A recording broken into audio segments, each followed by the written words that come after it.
you for watching. So this video is going to be a little bit different from how I normally do my regular videos. Now, as most of you know, artificial intelligence has really been in the news and has finally made its way into the doll collecting world. As a lot of you know, you probably have seen a lot of photos that have been retouched or have had artificial intelligence used on it, and it actually culminated into a big controversy probably a few weeks ago in a dog group, and it got rather messy from what I understand. I was actually busy filming, so I actually missed a lot of the hoopla, but I did catch some shrapnel. So anyway, because of that, I thought to myself, well, maybe this would be a good time to actually explore that, to maybe take a look at how artificial intelligence can be used in doll collecting as a tool in collecting, but also to be used as a tool in maybe some photography. So I do have a friend who does use artificial intelligence in a lot of his doll photography, so I thought it would be a good opportunity for me to talk to him about a lot of these issues. So, ladies and gentlemen, my conversation with two-time Grammy Award winning opera singer and doll collector, Maurio Hines. All right, so I would like to introduce doll collector and two-time Grammy winner for opera singing, Maurio Hines. Hello, Edmund. Hello, family. How are you doing today? I am doing well. I actually have had a day off, so yes, I've done nothing and now I'm here, so I'm good. Well, I am very grateful for you spending a little time with me. I wanted to talk to you about your doll collecting because you're one of the people who really showcases your dolls in a really unique way, which I find really interesting, but it's also been controversial as well. So I wanted to talk to you about that. So we're going to start from the beginning. So I wanted to ask you, how long have you been doll collecting or collecting dolls? Well, I have been playing with dolls since I was a little boy. Thankfully, I had parents that didn't necessarily clip my wings, but were concerned in the long run, but that's neither here nor there. So I've been playing with dolls since I can remember. And I've always collected on and off. I remember my first official collection was at 18 when My Scene came out, and I'm hoping for that reboot from Mattel if you're listening. And then I really started really collecting during COVID as a way of finding something to do, and that was the thing to do. You said you started with the My Scene when you were 18, kind of collecting, but then getting towards, I guess, collector dolls. What was your first collector doll? My first collector doll, believe it or not, this is random, but it was no, not Mix, Mink Kruger from the Stingers, from the Jim and the Holograms collection that Integrity did for their 35th anniversary. And this is the first Minx that came out, the first version of Minx. The very first Minx, and that was supposed to be my one and only doll. It's a trap, Coco. What? That was it. I was gonna get clothes, dress her up every now and then, but that was it. Now, did you end up getting any of the other Stingers, or for the Stingers Yes, was Minx the only one that you ended up getting? I got Rapture, and I thought about getting Riot, but I do have the Riot mold. His name is Noah Faraday. And with the stuff that I do with AI, which we'll get into later, I'm able to take that Noah and finagle him so he looks like Riot. That is cool. Okay, I can't wait to get into that. But you said that you started collecting during COVID. What kind of dolls do you collect in general right now? I collect mostly Integrity, but JHD, because they have stepped their game up immensely, they will start to be the second most collected dolls that that I have. Occasionally, I will collect a Barbie, but I try to stay away from Barbie just because. But the one Barbie that I do pride myself on having is the Madame Du Barbie. Mm. Yes, she is up there in my display. I love her. I wish I could take the dress off and put it on my Integrity Girls, but the dress unfortunately is sewn in, so that makes things very complicated. I also have a few, well, not a few, three Rainbow High dolls. So most of my collection is Integrity. What is it about Barbie that kind of doesn't really catch your eye? Is it the sculpts, the screenings, the lack of articulation? All of the above. But I do respect Barbie as the OG. And so if it wasn't for her, if it wasn't for Ruth Handler, then we wouldn't have Integrity. So there is definitely a respect and reverence to Barbie, but it's just as far as collecting, I rarely find any Barbies that I'm like, I have to get. Well, let me ask you this. When did you realize that you went from a person who just had a couple of dolls, or, oh, I just kind of liked a couple of dolls, to, uh-oh, I am actually a doll collector now? Like, what was that realization for you? Um, I guess I don't know if it was a realization because in essence, I always felt like I was a doll collector.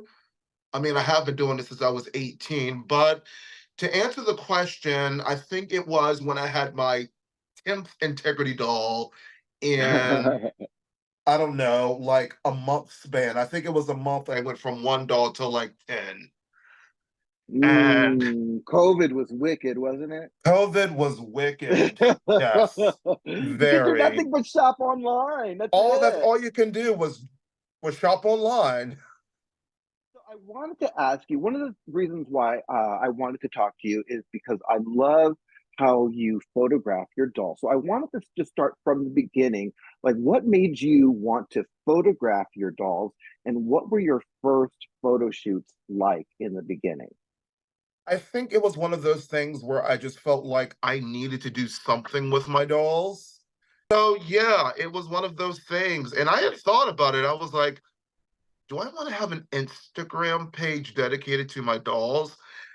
And I just took the plunge and just said, I'm gonna do it. And my first pictures were as pretty basic as you can get, first doing it, you my first photos were, when they're still in the box and you like take a picture and you maybe have a light here and there. Yes.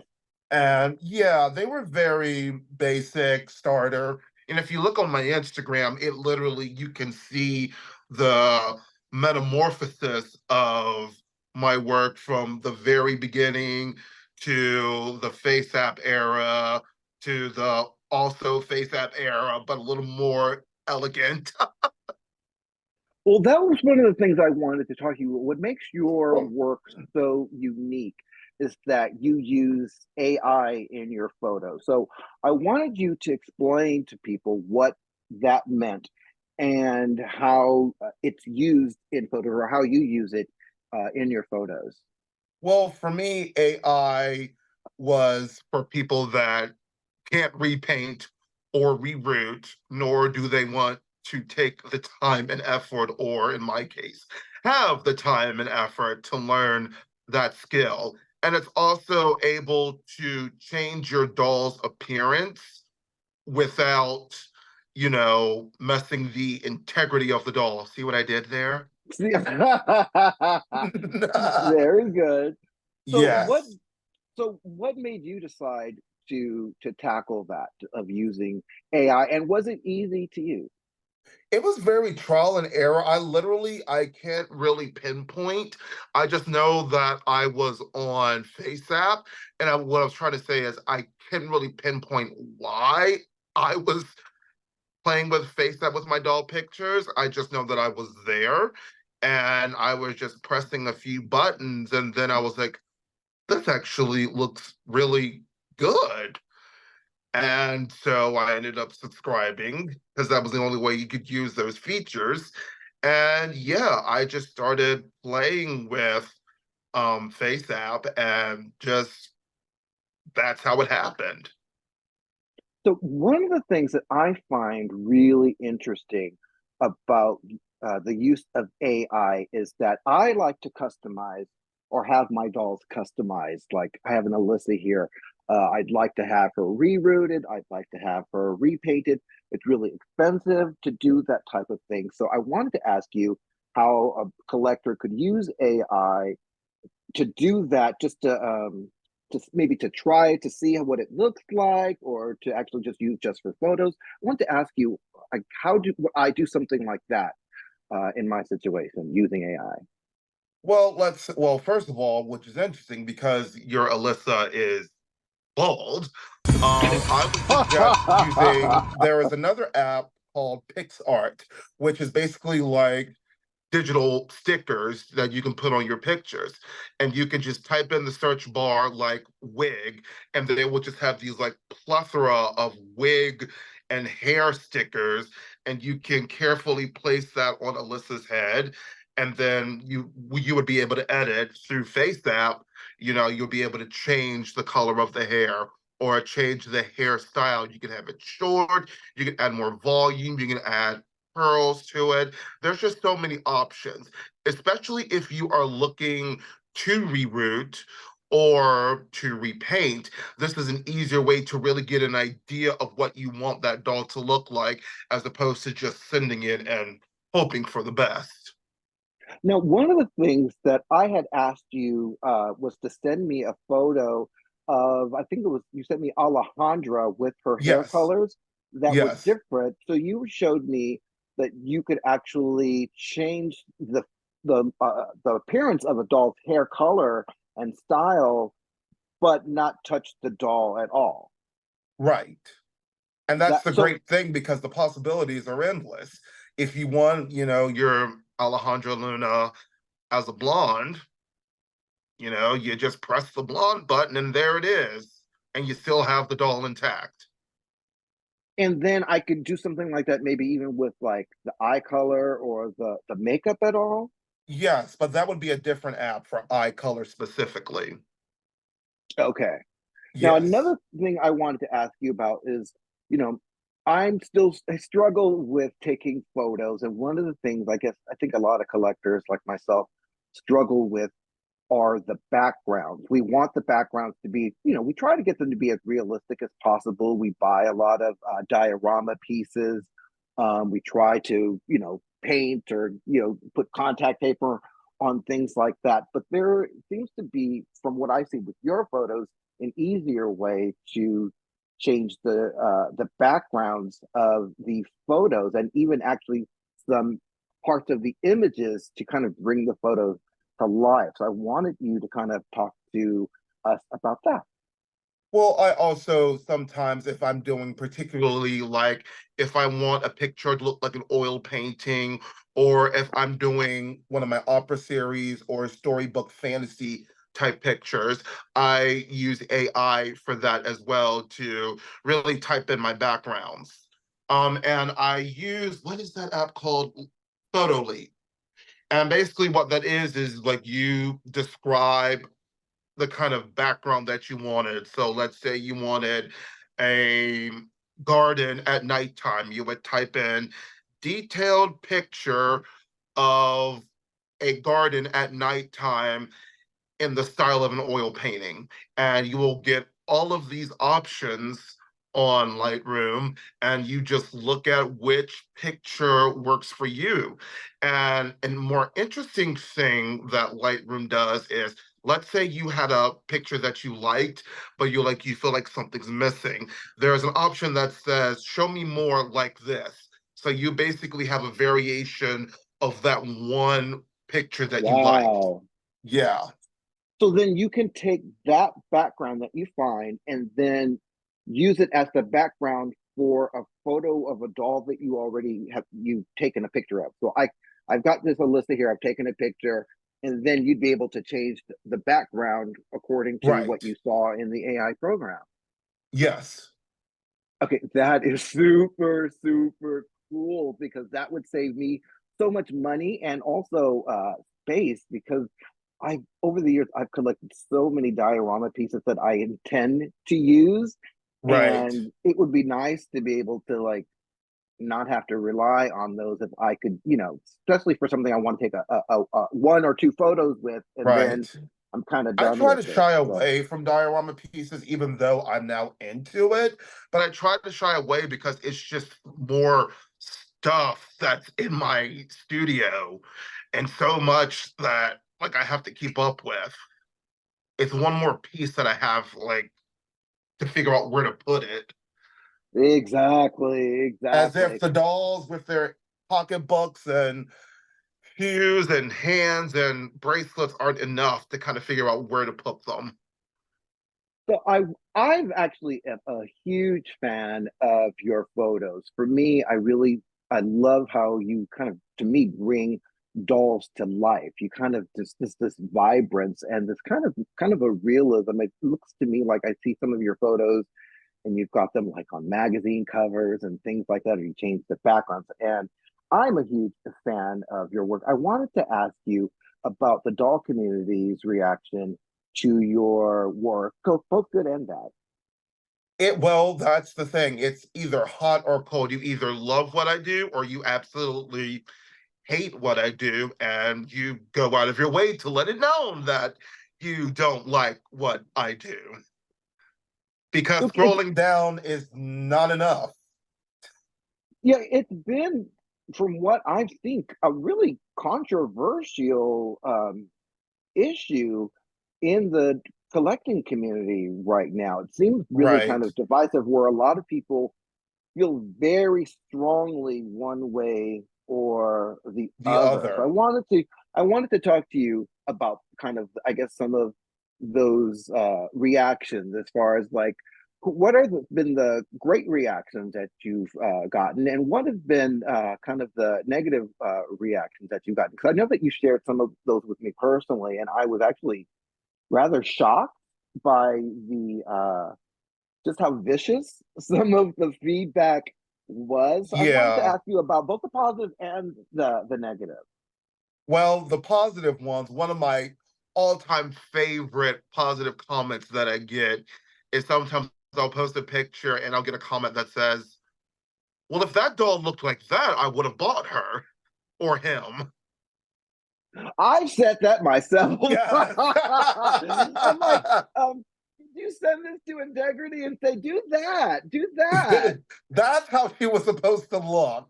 But also Exactly. just people loving the way I style my dolls or just kind of impressed that I put this dress on this doll and it's just like, oh, that dress actually looks really good on this doll.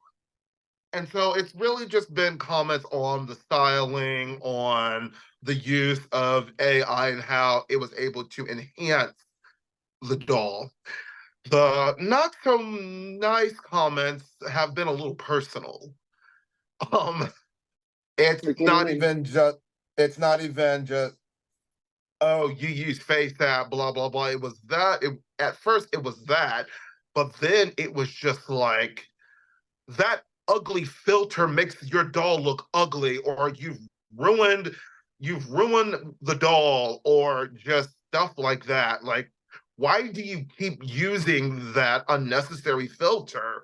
And yeah, it's just been very vicious and personal and just downright harsh.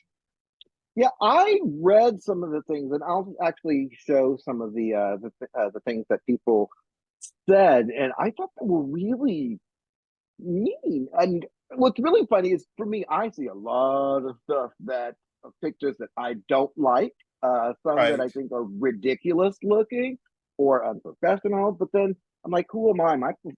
I'm just two steps away from these people with my pictures. So I usually just scroll on and I just ignore it. To Right. me, by scrolling and ignoring, to me, that's kind of your feedback and saying, well, it didn't impress me. But it seems like people go the opposite direction with you, where they want you to know how they feel about photos, and you the use of AI on your photos. Right. And my question is, what do you get out of it going out of your way to say something negative? Like, do you think if you say this, I'm just gonna stop? And I've actually I didn't ask, but I would always respond, which I've learned not to do anymore. Like, you could have just scrolled down if you didn't like it. And it's funny because a lot of people feel like they are entitled to say what they want. And it's kind of like it's like kind of gaslight me because it's like, well, it's your fault that you posted the picture. If you don't want people to comment, then you have no business posting that picture. As if, okay, so I made you say something negative. It's your Like, fault. like it's my fault because yeah. So one of the things I wanted to ask you now, of course, as an artist, I'm not going to ask you to share all of your secrets, but I wanted you to share with people some of the AI apps that are available that you find, pretty easy to use and very useful in some of the photos that you've done. Well, Face app is definitely the first one, and everyone knows that because there's people that like to comment, like to say he used Face app, as if that's supposed to take away how the picture looks, regardless. Now, But I digress. what are the things that you can do with Face app with a doll? Well, there's a lot of things you could do. Well, one, you can make the doll not look like a doll. You could actually make them look like a human. If you really do your pictures and lighting well, you could actually do that.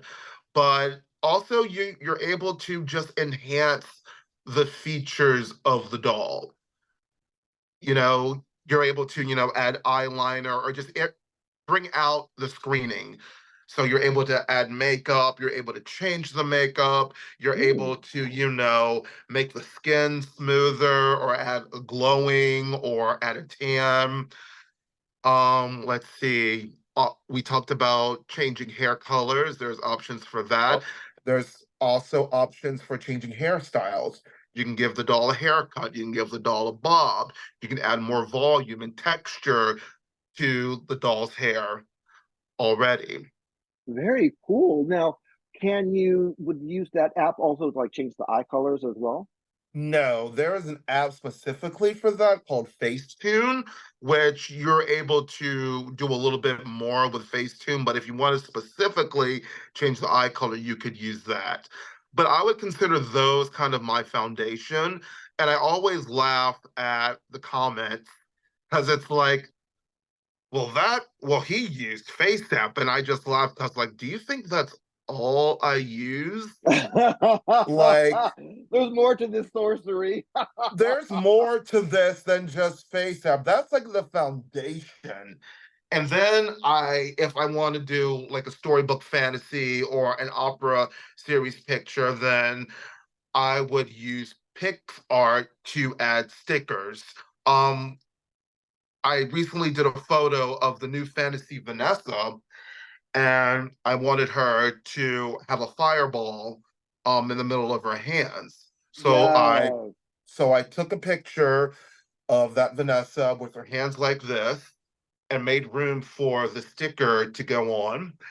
And then when I was done with that, I went to PixArt, typed in fireball, found the one that I liked, dragged it on the picture, and then once I'm done with that, I take it to Lightroom where I do the finishing touches. So I take the ball joint lines away and remove that to give that more realistic effect. And then I also play with the lighting. And Lightroom is really good for the amateur because they have a wonderful tutorial where they will literally guide you through an editing process.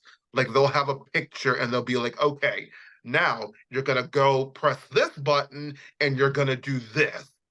Thank goodness I need something like that. So Yeah. you would use that for the stickers, but you also use this program for the backgrounds as well? Yes, I use Photo Leap for the backgrounds. What can you do with Photo Loop? Well, you can do a lot of AI stuff, and there's other stuff that you can do that I don't really do. It's like if you wanted to change your doll into a cartoon, just for the heck of seeing what your doll would look like as an anime character. I mean, you can do that. That's in the realm of options. You can also do a costume theme change. So, like, if you wanted your doll to have a more of a 17th century look, that's an option. And I've done that as well. So, if you really want to just take that idea of fantasy and curiosity to the next level, you can do that. Mind you, what the not so nice people like to say is it takes away from the doll. But if we go back to Barbie and Ruth Handler's idea of just creativity and fantasy, I mean, that's why we play with dolls. Well, one of the things I like about it is, to me, is that I feel like if I use AI now, I want to start using it. I get maximum kind of play with my dolls without having to spend as much money as I would need to have to play. In order for me to play, I need, Right. at least 27 ALYSA dolls. I don't need as many to do all the different types of photos that I might want to do. So I kind of like Exactly. that idea. Yeah. Now, would you say that it was difficult for you to learn how to use these programs? No, not really. It took some time. I mean, I literally had to actually find time to sit down and focus. But it really was just trial and error for me. I just took these apps and just played with it and found out things just from just doing it. All right, so now we have a part of our interview called Nosy Reporter Spills the Tea. Last year at Integrity Toys' exclusive curated event, Alyssa Rodriguez had her wig snatched at a local Wawa. Where were you during this wig snatching? And did you see her former roommate, Ari Kiki, with Alyssa's wig? I was too busy enjoying the new dolls that I got at Curated and was so thankful that I made the second chance lottery. So I wasn't aware of any wigs or this Arikiki.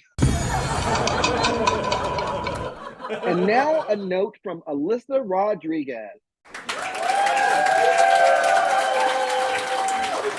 Yay, A-Rod. Dear Mario, your photos have the ability to bring dolls to life in a way that Edmond is not able to do. Feel free to use AI on any picture you find of me, and feel free to honor me in your house anytime. Kisses, Alyssa.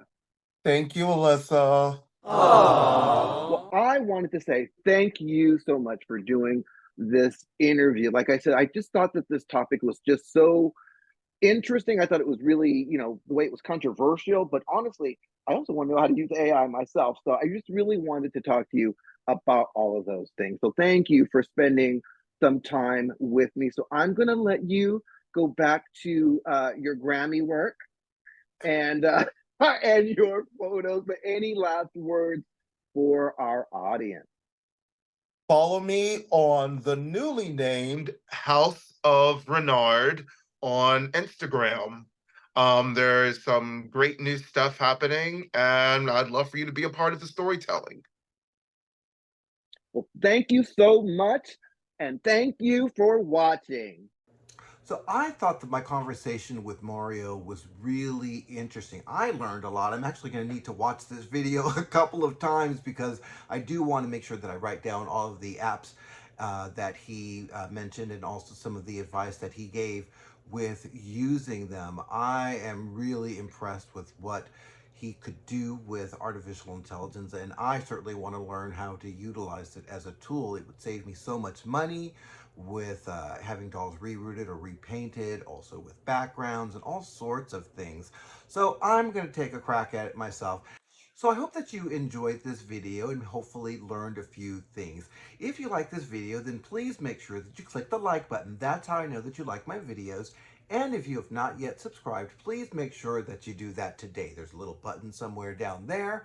You'll press that and then you'll get notified of when I come up with new videos like this one. So thanks again for watching, and I hope that you have a great day.